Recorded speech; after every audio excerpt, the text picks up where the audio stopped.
my name's Tim Allen. I'm a stop motion animator. I specialise in feature films, commercials, TV series, but basically I play with dolls for a living.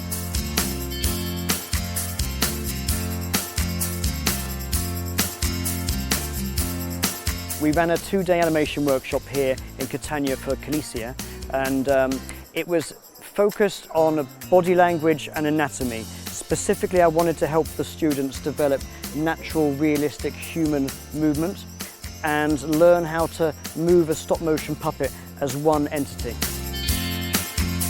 What I want the students to develop is a much stronger understanding of how the human body works and how it moves, but not just how it moves, it's also about how the way we stand affects each other, how it affects the way we feel, and therefore how we communicate through body language every moment of every day. My aim is that I could fire up the students moving forward.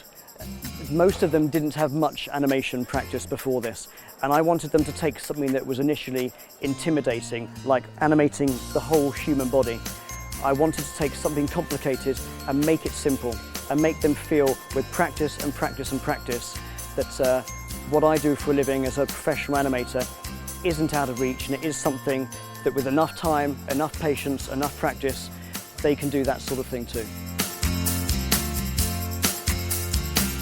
Tonight we're here in a Porte Aperte in this stunning open-air cinema. It's a beautiful location.